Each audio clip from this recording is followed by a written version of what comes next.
Marble House looks like a monument to love. But it was built as a weapon. In the summer of 1892, a woman received the most expensive birthday gift in American history, an $11 million palace constructed entirely of white marble, dripping with gold leaf, crowned with sculptures that cost more than most Americans would earn in a lifetime. The newspapers called it the cottage that rivaled Versailles. Society whispered it was the most beautiful prison ever built. Because Marble House wasn't designed for happiness. It was engineered for power, control, and the systematic destruction of everyone who dared to stand in its owner's way. Within these walls, a mother orchestrated the most ruthless social coup of the Gilded Age, forcing her daughter into a marriage so catastrophic it would become a national scandal. The fortune that built this palace was stained with the blood of railroad workers, crushed by monopolies, extracted from the backs of immigrants who died building the very tracks that funded every chandelier, every column, every cold marble floor. And the woman who commanded it all ruled not with grace, but with an iron will that terrified even the richest men in America. Staff described her as the most dangerous woman in Newport. Her daughter called her a beautiful monster. Historians would later write that Marble House wasn't just a mansion. It was a declaration of war against old money, new morals, and anyone foolish enough to believe that wealth and happiness could coexist. Tonight, we reveal the true story behind the palace that cost a generation their freedom, their dignity, and in some cases their lives. This is not a story about architecture. This is a story about ambition so pure, so merciless, that it turned marble into a mausoleum for the living. This is the dark secret behind Marble House, and the woman who proved that in the Gilded Age, love was always the first casualty of fortune. Before Marble House rose from the Newport cliffs, there was Alva Smith, a Southern belle born into the wreckage of the Civil War. Raised in a mansion her family lost to Sherman's March, educated in Paris, where she learned that in Europe, old blood mattered less than cold cash. And Alva learned the most dangerous lesson a woman could absorb in the 1870s. Money could buy anything, even a throne. In 1875, she married William Kissam Vanderbilt, grandson of Commodore Cornelius Vanderbilt, the railroad titan whose fortune was built on steel, steam, and the bodies of workers who died laying track across a continent that didn't want to be tamed. The Commodore had left behind $95 million. The largest private fortune ever accumulated in American history at that time. But the Vanderbilts had a problem. New money. In the rigid, suffocating hierarchy of New York society, the Vanderbilts were considered vulgar. Railroad barons who smelled of oil and ambition, whose fortunes were too new, too violent, too stained with the soot of industry to ever be admitted into the inner circles of the Astors and the old Knickerbocker families who controlled Manhattan's social machinery. Alva Vanderbilt refused to accept this. In 1883, she threw the most expensive party in American history, a costume ball so extravagant, so meticulously orchestrated, that it forced Caroline Astor, the queen of New York society, to beg for an invitation. 1,200 guests. $1 million spent on a single night. Costumes imported from Paris, orchestras flown in from Europe. Champagne flowing like rivers through rooms decorated as Venetian palaces. Alva dressed as a Venetian princess. Mrs. Astor came as herself, defeated. By morning, the social order of America had been rewritten. The Vanderbilts were no longer outsiders.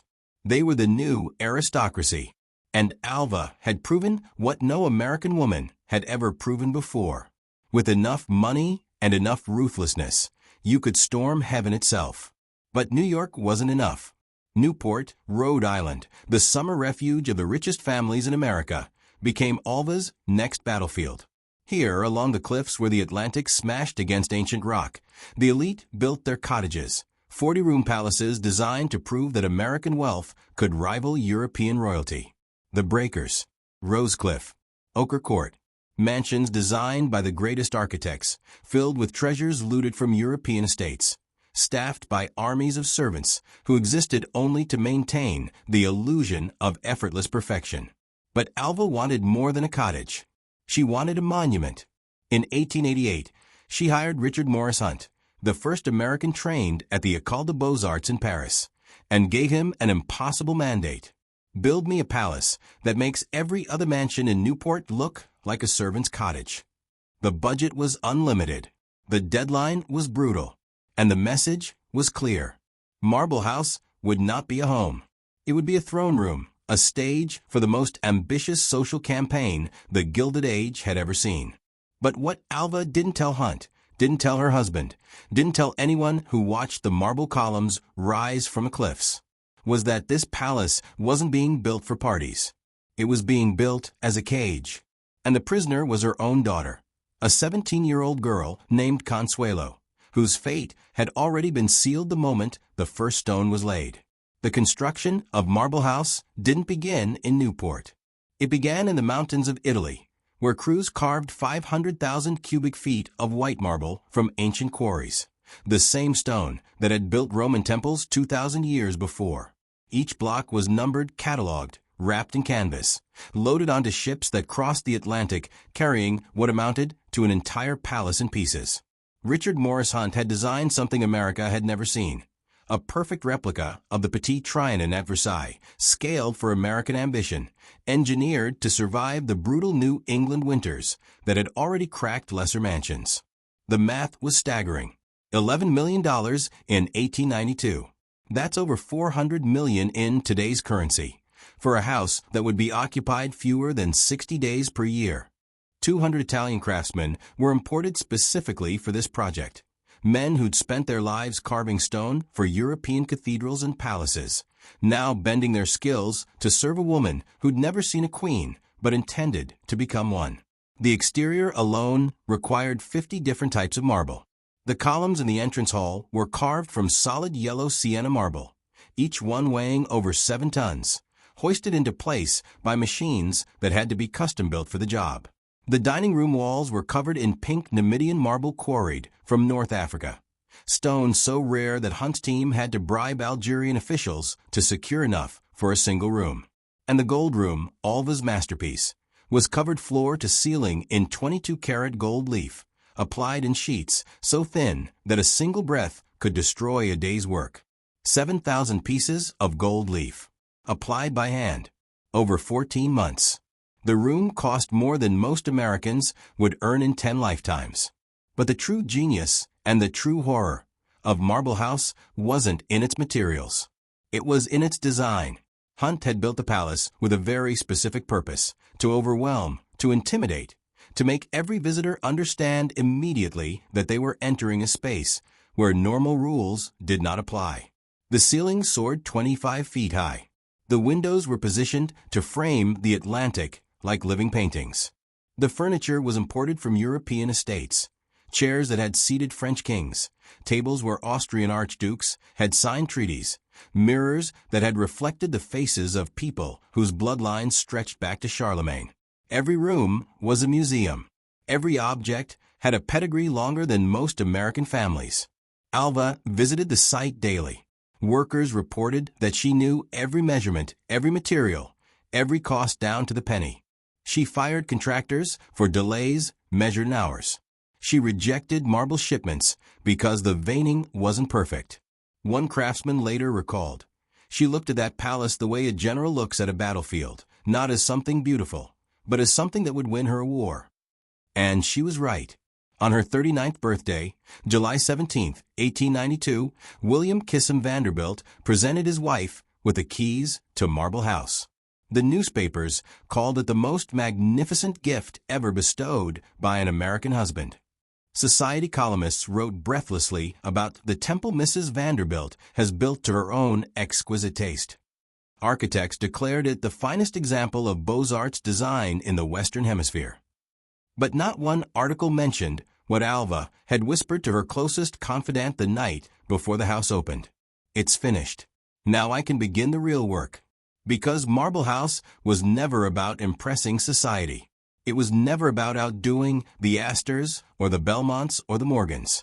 Marble House was built for one reason, and one reason only: to provide the perfect setting for the most ruthless marriage negotiation in American history.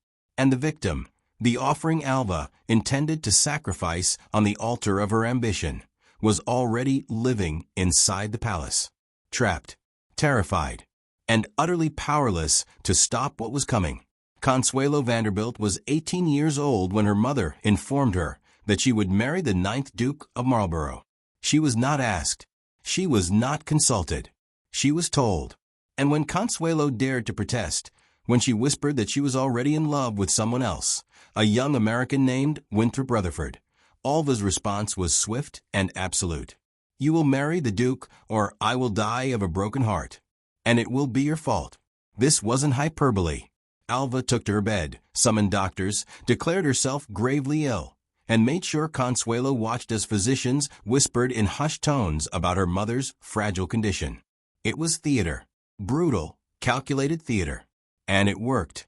Because Consuelo Vanderbilt, raised in the suffocating codes of Gilded Age propriety, had been trained since birth to believe that a daughter's duty was absolute, that maternal authority was sacred, and that defiance, even in the name of love, was a sin that could destroy a family's reputation forever. So she surrendered. But Alva wasn't taking any chances. Winthrop Rutherford was banned from the estate. His letters were intercepted and burned. When he tried to visit, security turned him away at the gates. When he sent telegrams, they were destroyed before Consuelo ever saw them. Alva even stationed guards outside Consuelo's bedroom door, not to protect her, but to imprison her. Marble House, the palace built as a monument to beauty and power, had become exactly what it was always designed to be, a cell with marble walls and golden bars. The Duke of Marlborough arrived in Newport in August 1895. Charles Spencer Churchill, 9th Duke of Marlborough, was 23 years old, pale, aristocratic, and drowning in debt. Blenheim Palace, his ancestral estate, one of the largest private homes in England, was crumbling. The roof leaked. The paintings were being sold. The family fortune, once vast, had been gambled away, taxed into oblivion, and bled dry by generations of dukes who believed that titled men should never have to work. The Duke needed money. Alva had money, and Consuelo was the price. The negotiation was conducted like a corporate merger. Lawyers on both sides drafted contracts. Financial advisors calculated dowries. The Duke's representatives demanded $2.5 million in cash, roughly $75 million today, plus an annual income of $100,000 for life. Alva agreed without hesitation. She wasn't buying a son-in-law. She was buying a duchess. Because in 1895, no amount of wealth could buy an American woman a title. The old European aristocracy guarded its bloodlines jealously, treating American heiresses as useful but vulgar, acceptable for their money, but never truly equal. But if Consuelo became the Duchess of Marlborough, if she took her place among the highest ranks of English nobility, then Alva Vanderbilt would have achieved something no amount of marble, no costume ball, no palace in Newport could ever accomplish. She would have inserted Vanderbilt blood into a lineage that stretched back to the first Duke of Marlborough, the military genius who defeated Louis XIV and built Blenheim Palace with money from a grateful queen, and Consuelo's children would be aristocrats. Her descendants would carry titles. And Alva would have proven that American money could not only rival European nobility, it could consume it, absorb it, and remake it in its own image. The wedding took place on November 6, 1895, at St. Thomas Church in New York City. 2,000 guests filled the pews. The ceremony cost over $3 million. Consuelo wore a dress that weighed so much she could barely walk. Her bouquet was made of orchids flown in from South America. But the newspapers noted something strange. The bride never smiled. Not once. Reporters described her as pale and trembling, her eyes red from weeping, her face a mask of beautiful misery. One journalist wrote, "She looked less like a bride ascending to joy than a prisoner walking to the gallows." And she was. Because the marriage was a disaster from the first night. The Duke was cold, entitled, and furious that his American bride refused to worship him the way English servants did. Consuelo was lonely, heartbroken, and trapped in a palace even more oppressive than Marble House. Blenheim was freezing, ancient, and filled with portraits of ancestors who seemed to stare down at her with contempt, reminding her every day that she was an outsider, an American, tolerated only because her money kept the estate from collapsing. She would later write in her memoirs, "I spent the first year of my marriage crying into pillows that smelled of mildew and aristocratic decay." But Alva didn't care. She had one. Her daughter was a duchess. And that was all that mattered. For 11 years, Consuelo Vanderbilt played the role her mother had written for her. She smiled at state dinners. She curtsied to the king. She gave birth to 2 sons, heirs who would carry the Marlborough title into the 20th century. And she did it all while slowly suffocating inside a marriage that had been dead before it ever began. The Duke spent her money renovating Blenheim while treating her like an inconvenient houseguest. He took mistresses openly, flaunting his affairs in front of servants and society alike. He criticized her accent, her manners, her American inability to understand the ancient rituals of English aristocracy. And through it all, Consuelo remained silent, because divorce was unthinkable.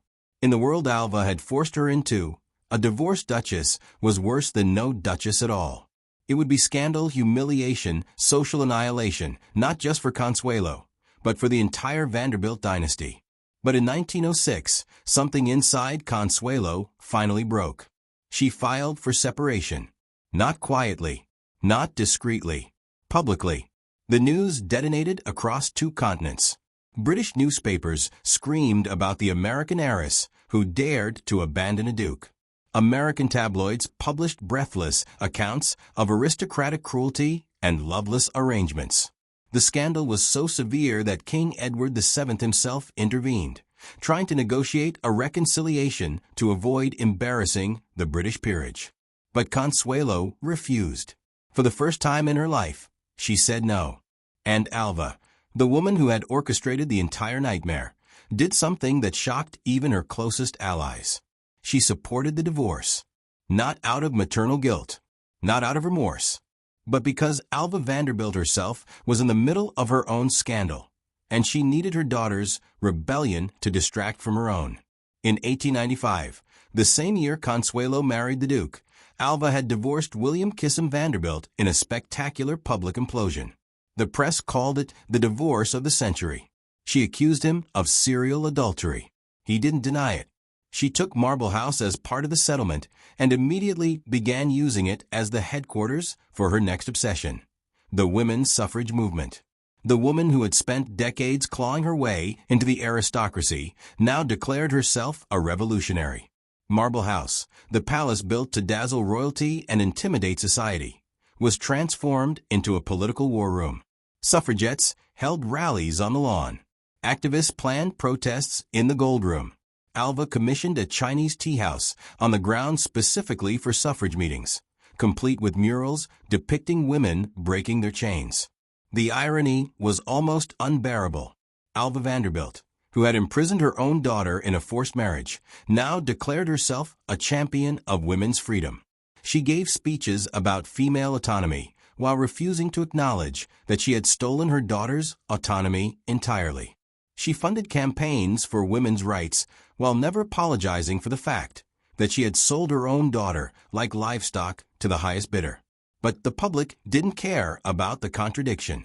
Alva had reinvented herself again, and once more she had won. By 1921, Consuelo's divorce was finalized. She remarried, this time to a French aviator and military hero named Jacques Balsan, a man she actually loved. They lived quietly in Paris, far from the palaces and the scrutiny, far from a mother who had destroyed her youth. Consuelo would later write in her autobiography, The Glitter and the Gold, that Marble House represented everything wrong with her childhood: the obsession with appearances, the worship of wealth, the belief that love was a luxury only poor people could afford.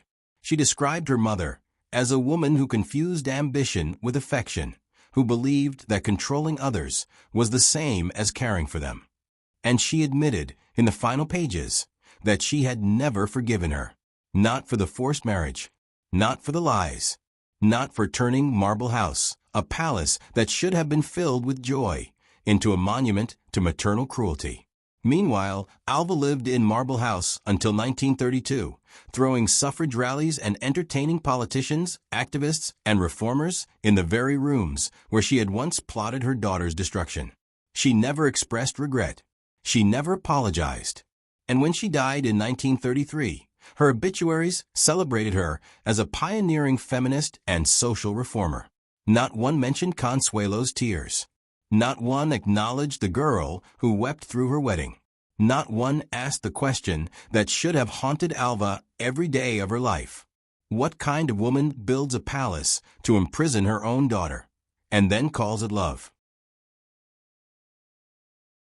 Today, Marble House still stands on the cliffs of Newport, Rhode Island, perfectly preserved, immaculately maintained, open to tourists who wander through its gilded rooms, marveling at the marble columns, the gold leaf ceilings, the chandeliers that still sparkle as if waiting for a party that will never come. The docents tell stories of Gilded Age glamour, of costume balls and summer elegance, of the architectural genius of Richard Morris Hunt and the refined taste of Alva Vanderbilt. But they rarely tell the full truth. They rarely mention that this palace, this monument to beauty and wealth, was built as a weapon in a war where love was the first casualty and daughters were currency. Because Marble House was never really about architecture. It was about power. The power to force society to bow. The power to purchase a bloodline. The power to reshape reality itself until ambition looked like devotion and cruelty looked like care. And that power came at a cost that can still be felt in every room. Walk through the gold room today, and you can almost hear Alva's voice echoing off the gilded walls, giving orders, rejecting imperfections, demanding that every surface reflect her vision of what magnificence should look like. Stand in the Gothic room, and you can imagine Consuelo sitting alone, staring out at the Atlantic, watching the waves crash against the rocks, and wondering if drowning would be easier than marrying a man she'd never love. Climb the grand staircase, and you can picture the wedding dress being fitted, the tears being hidden, the future being stolen one stitch at a time. Marble House is haunted, not by ghosts, but by choices. By the choice to value status over happiness. By the choice to treat daughters as investments rather than human beings. By the choice to believe that a palace could replace a home, that marble could substitute for warmth, that gold could compensate for love. The Preservation Society of Newport County purchased Marble House in 1963, turning it into a museum dedicated to Gilded Age excess. Over 60,000 people visit every year, drawn by the promise of glimpsing how the richest Americans once lived. They take photographs in front of the marble columns. They gasp at the scale of the ballroom. They marvel at the fact that this palace was occupied fewer than 60 days per year, a summer cottage that cost more than most people would earn in 100 lifetimes. But what they are really seeing isn't just a house. It's a monument to the cost of ambition untempered by empathy. A temple to the idea that winning matters more than being kind. A cathedral built to prove that in the Gilded Age, as in every age, those with enough money could buy almost anything: titles, status, respect, history itself. Everything except the one thing Alva Vanderbilt wanted most and could never have: the genuine love and admiration of the daughter she destroyed. Because Consuelo never returned to Marble House. Not once. After her divorce, after her remarriage, after building a life in France far from the cold marble halls of her youth, she refused every invitation, declined every attempt at reconciliation, and made it clear through silence more powerful than words that some betrayals are too profound to forgive. When Alva died in 1933, Consuelo didn't attend the funeral. She sent a telegram. 3 words: she achieved everything. Not "I loved her." Not "I'll miss her." Just, she achieved everything. The coldest eulogy ever written by a daughter for her mother. And perhaps the most honest. Because Alva did achieve everything she set out to accomplish. She crashed the gates of New York society. She built a palace that rivaled European royalty. She turned her daughter into a duchess and her name into a dynasty. But in the end, what did any of it matter? The title is gone. Consuelo's descendants no longer use it. The fortune is scattered, divided, taxed, and diminished across generations. The social empire Alva built has crumbled into footnotes and museum exhibits. All that remains is Marble House itself, standing silent on the cliffs, a monument to a woman who proved you can have everything and still die with nothing that matters.